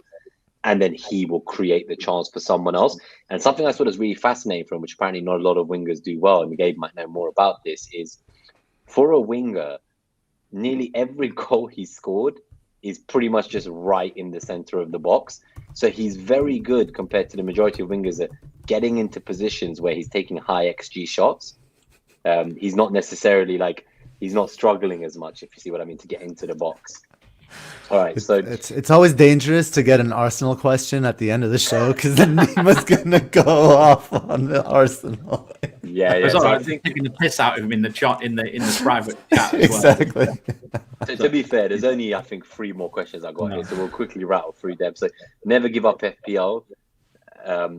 Anyone starting with any Chelsea players, I'm going to skip them. So to make up for the long answer of the last one, I'll take this one and then move back to you, Mariner. I would probably start with Kepa if I wanted one. And if I didn't go for a Liverpool defender, then James is the player I'd be going for in that slot. So those are the only kind of Chelsea assets I'm looking at. So this one can go to you, Gabe, actually, because it's still Southampton related, just not defensive. So Cohenbergler asks, anyone looked at Southampton attacking players for the next few game weeks? Yeah, Perot's the best attacking player. Yeah, so even from defense, yeah, exactly. I think enough said there as well. Is there anyone else, Adams or someone? No, I can't waste a slot like that. I don't think. I don't think I can do that. No. So there's another one from Never Give Up FPL. This is one that we've not discussed even when we talked about the goalkeepers. I've seen some people discuss it. I think it's madness, to be honest with you, but it's the idea that maybe Leno, because of the double game weeks, he could be an alternative to Kepa. I can't see myself getting a Fulham goalkeeper, double or not. I believe they have conceded like the most chances this season in the Premier League so far. And like, yeah, I think that's just, I don't know if any of you would go for Leno, would you? But it's not for me. No, his fixture difficulty is worse. It's the worst out of everyone. Even with the double, okay. Yeah, so that's everyone. So this one's for you, Mariner, with your kind of Kane and Kulusevski. Is that too much from William Frick? I think probably one or the other. If you asked me, I think again, I don't dislike Spurs fixtures, but I think at this moment in time it would be one or the other. And I have a piggyback question. Kulusevski, if it was me, I think. I like Kulusevski as a pick for the restart for sure. That would mean not having Saka. I know that's the. Cool. So a follow-up question here is Kane and Mitrovic having both of them too much, given that they both have 4 yellow cards. Has Kane got 4 yellows? Yeah, so we didn't mention it when we did the 4 yellows, but he does have 4 yellows. Yeah. Oh. Well, I wouldn't want. I mean, look, for me, it's just the way my season's going is that yellow card will appear at the worst possible time for me. So, what's the point of? I'm not putting myself in a position to be unlucky. Right. Fair enough. Yeah, I agree. Maybe one I think Mitrovic. Yeah, for me, if I went Kane, I don't think I could afford to have a third striker, so it would have to be Haaland and Kane and a dead striker. So that would kind of make the decision for me, I suppose, in some ways. Kane then gets a yellow though, and you've gone. Yeah, but then I just sell him to Mitrovic, who then gets a yellow the week. Yeah, but look at the money. Look at the money Kane is compared for a yellow card to be then suspended. I'd go to Darwin, isn't it? There you go. There we go. There's always an option. It's what we said at the start of the season. I treat this like game week 1. I'd rather have the most expensive players in a position that therefore I can go to any asset in the game in one move. Then you're having to you're almost half expecting to make a transfer. If you've got 2 people on yellows, you're almost half expecting to have to make a transfer. And what did you say? You wanted to go into that double game week with 2 transfers. Game week 20, yeah. So now you're thinking, hang on a minute, am I actually going to leave myself in a situation where I'm forced into a move? Yeah. Or you got to take a hit or something, yeah. So that makes sense. I think this is a good kind of one of the final 2 questions. So Nick Khan, good to see you as well, mate. He asks, what about Eze as an option? I had a look. His numbers are actually pretty good. They are pretty good. I'm comparing them to Martinelli in the player comparison tool in Hub, and obviously it doesn't quite live up to Martinelli's numbers, but it's pretty close for most of the underlying metrics. So he's a pretty cheap asset. The only thing for me is I had Zaha for a while, and in that time, Eze felt like he was doing better. I'm not convinced by the Palace attack. I don't know about you, Gabe. Something doesn't seem right about it.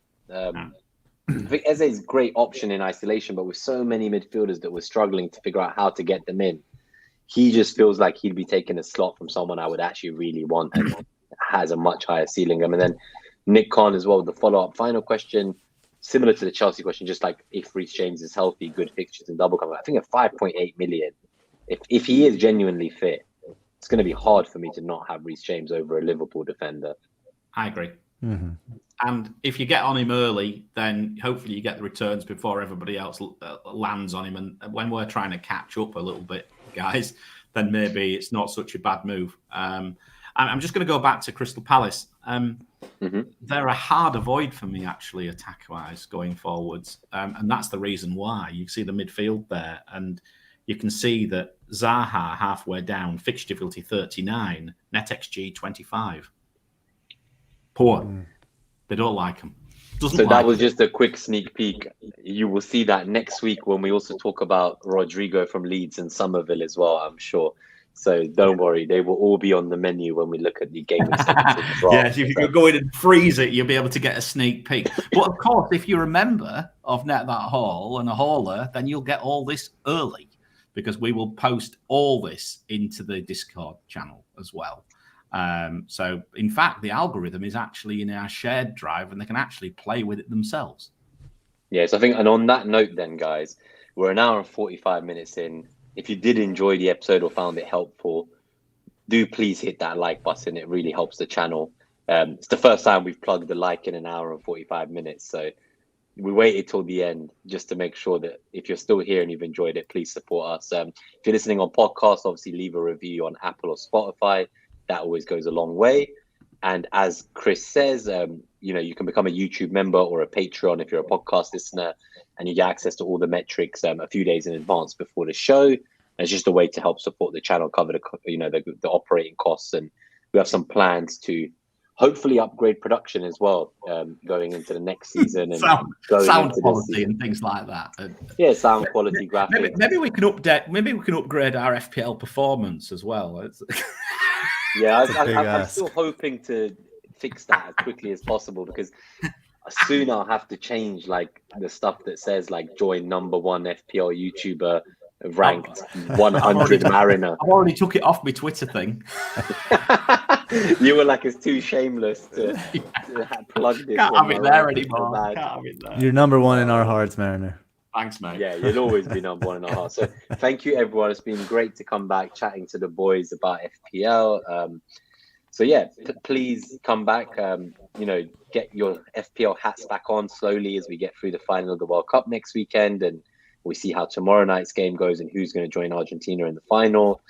And have a Merry Christmas, a great festive period. If you're wrapping up at work soon, good luck with all of that. And honestly, really nice to see everyone. It's so good that you're all in the chat with us. I know it might be a bit early to start thinking about FPL, but I speak for many when I say England being knocked out very quickly shifted my appetite back to FPL quicker than I was expecting. So after today's show, I feel like a bit more pumped and raring to go. I'm excited to do some drafts and to share them with you all next Monday. But again, thank you to everyone who tuned in live. Really love you guys, and we will see you next Monday. Yeah. See you guys. Thanks, everyone. Cheers, guys. Bye.